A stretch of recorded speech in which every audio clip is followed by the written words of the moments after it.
सोचिए, आप एक बहुत ही रोमांचक सपना देखते हैं कि आपने अपने पसंद की सरकार चुनी है और फिर आप सुबह सुबह उठते हैं, वोट देने के लिए तैयार होते हैं। आपका वोट, आपकी आवाज़, आपके सपनों की सरकार चुनने का हक। लेकिन मतदान केंद्र पर पहुंचने के बाद आपको पता चलता है कि आपका नाम ही मतदाता सूची से गायब है।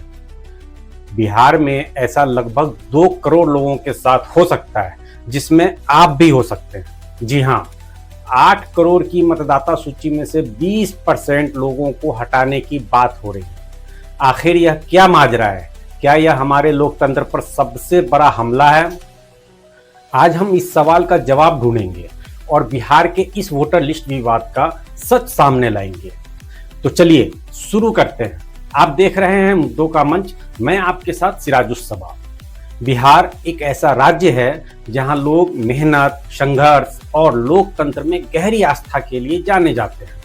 यहां हर चुनाव में लोग घंटों लाइन में खड़े होकर वोट देते हैं।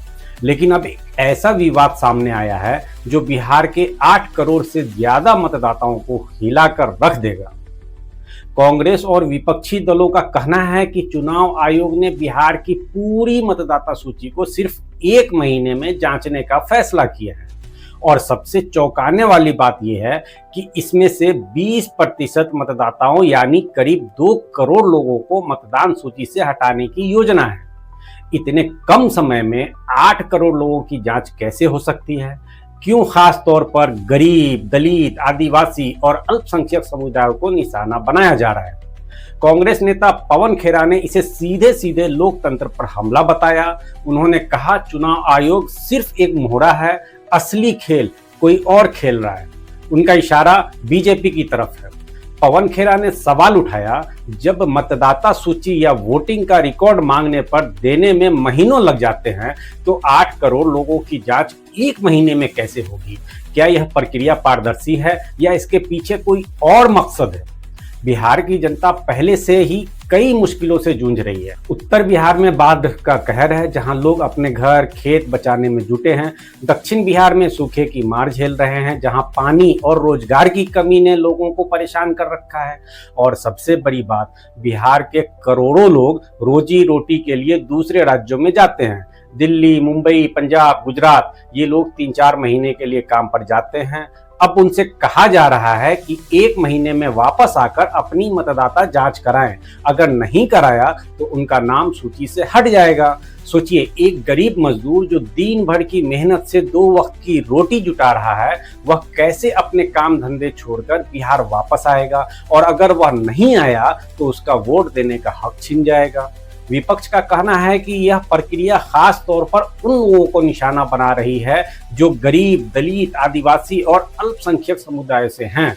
बिहार में कई लोग इतने कम पढ़े लिखे हैं कि आधार कार्ड और वोटर कार्ड में फर्क भी नहीं समझ सकते। उनसे पुराने कागजात मांगे जा रहे हैं जो उनके पास कभी थे ही नहीं। बिहार कांग्रेस के अध्यक्ष ने चेतावनी दी कि कम से कम 4 करोड़ प्रवासी मतदाताओं और गरीब तबकों पर इस प्रक्रिया का सबसे ज्यादा असर पड़ेगा। क्या यह सचमुच एक सामान्य जांच है या इसके पीछे कोई बहुत बड़ा खेल चल रहा है? चुनाव आयोग, जिसे हमारे लोकतंत्र का प्रहरी माना जाता है, उस पर आज सवाल उठ रहे हैं। इतनी जल्दबाजी में 8 करोड़ लोगों की जांच क्यों? और 20% मतदाताओं को हटाने का लक्ष्य पहले से कैसे तैयार हो गया? और सबसे बड़ा सवाल, क्या चुनाव आयोग हर मतदाता को वोट के हक की रक्षा कर पाएगा? पवन खेरा ने तंज कसते हुए कहा, चुनाव आयोग को दिल्ली में इतनी बड़ी इमारत की क्या जरूरत? बीजेपी के शानदार दफ्तर में 1 मंजिल ले लो और वहीं बैठ जाओ। उनका कहना है कि चुनाव आयोग की कार्यशैली से लगता है कि वह स्वतंत्र नहीं रहा। उन्होंने यह भी आरोप लगाया कि मुख्य चुनाव आयुक्त ज्ञानेश कुमार पत्रकारों को गुप्त संदेश भेजकर खबरें छपवाते हैं, यानी प्लांट करते हैं। सवाल यह है कि अगर सब कुछ पारदर्शी है तो ऐसी हरकतों की जरूरत क्यों? विपक्ष ने यह भी पूछा कि जब मतदाता सूची या वोटिंग रिकॉर्ड देने में महीनों लग जाते हैं तो इतनी जल्दी में इतनी बड़ी जांच का क्या मतलब? और अगर यह जांच निष्पक्ष नहीं हुई तो क्या यह बिहार की जनता के साथ धोखा नहीं होगा? बिहार की धरती बदलाव की धरती रही है। यहाँ की जनता ने हमेशा अपने हक के लिए आवाज उठाई है, लेकिन आज जब उनके वोट के हक पर सवाल उठ रहे हैं तो क्या हम चुप रहेंगे? सोचिए, एक गरीब किसान जो बाढ़ में अपनी फसल को खो चुका है, अब उसे वोटर लिस्ट में नाम बचाने के लिए कागजात जुटाने पड़े, या एक मजदूर जो दिल्ली में रिक्शा चला रहा है उसे अपने वोट के लिए बिहार वापस आना पड़े, क्या यह उनके साथ अन्याय नहीं है? लोकतंत्र का मतलब है हर व्यक्ति की आवाज, लेकिन अगर लगभग 2 करोड़ लोगों की आवाज छीन ली गई तो क्या हमारा लोकतंत्र वैसा ही रहेगा? विपक्ष का कहना है कि यह सिर्फ बिहार की बात नहीं है, बल्कि पूरे देश के लोकतंत्र की बात है। अगर आज बिहार में यह हो रहा है तो कल किसी और राज्य में भी हो सकता है।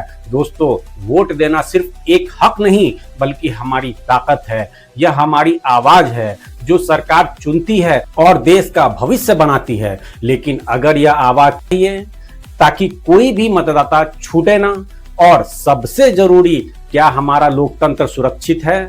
नीचे कमेंट में अपनी राय बताएं।